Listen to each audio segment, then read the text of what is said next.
If you've ever used a medicine dropper or watched a nurse prep a flu shot, you already understand the physics behind some of the world's most powerful industrial machines. When you pull the plunger backward, you increase the amount of empty space inside that little plastic tube. Nature hates a vacuum, so liquid is naturally pulled up through the tip to fill that new space. Push the plunger forward and you shrink that space.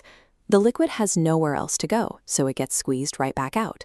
That exact same push and pull physics is the foundation for moving massive amounts of water in power plants or heavy crude oil on offshore drilling rigs. This diagram shows the industrial version of that syringe, known as a reciprocating pump. Instead of a plastic tube, it uses a heavy steel cylinder. Instead of a rubber stopper, it uses a metal piston, which is pushed and pulled by a rotating crankshaft. And to control where the fluid goes, it has two doorways, a suction valve at the bottom and a delivery valve at the top. The physical action of changing the internal volume to change the fluid pressure is how we move heavy, difficult liquids across long distances. This animated diagram shows a simplified cross-section of the pump's internal chamber. To keep fluid moving in a single direction, the machine operates in a continuous, repeating two-part cycle. The first part is the suction stroke.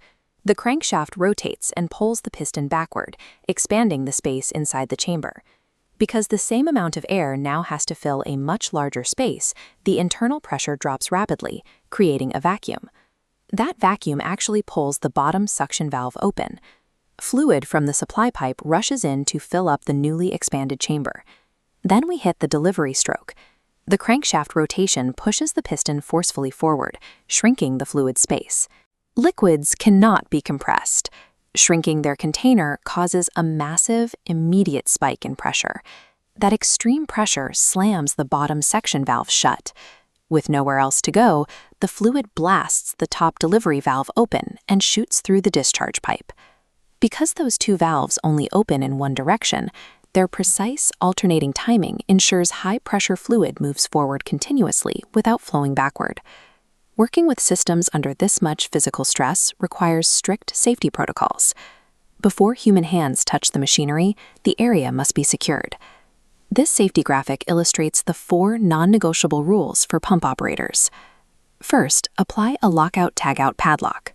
Second, completely depressurize the system. Third, wear full protective equipment. Fourth, never run it empty. Dry friction will instantly destroy the machine's internal parts. Every day, operators perform a sensory checklist while the pump is running.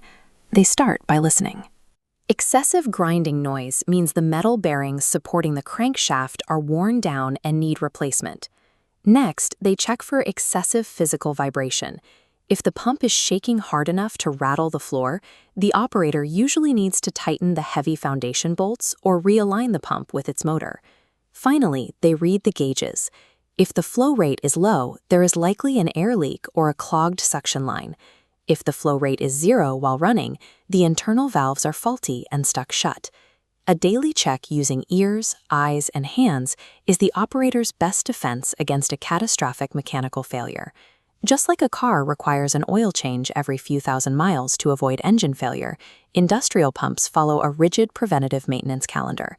This routine maintenance cable compares the necessary weekly and monthly upkeep. Every week, operators handle external hardware tasks like cleaning the section strainer to remove debris and inspecting the coupling that connects the motor to the pump.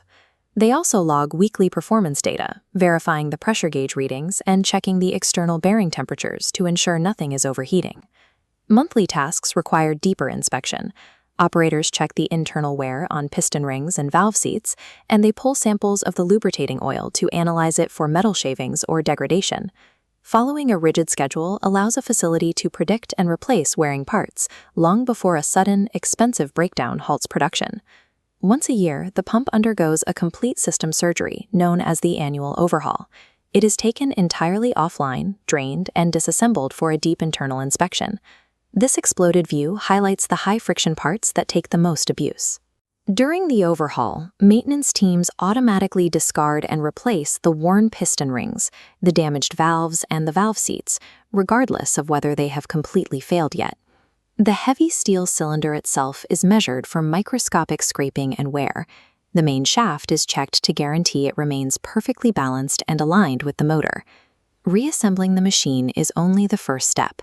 The overhaul is considered finished only after the pump is turned back on and passes a rigorous performance test to prove it can handle maximum pressure. It takes heavy steel and thick steel bolts and careful routine maintenance to manage these industrial forces. But under all that metal, it operates exactly like the plastic syringe in a doctor's office. It changes space to change pressure. Proper safety gear and strict checklists keep these mechanical workhorses in top condition year after year. Mastering the simple physics of volume and pressure is what keeps the world's most critical infrastructure pumping safely every single day. This is a positive displacement pump. During the suction stroke, the piston moves backward, drawing liquid into the cylinder. During the delivery stroke, the piston moves forward, forcing the liquid out.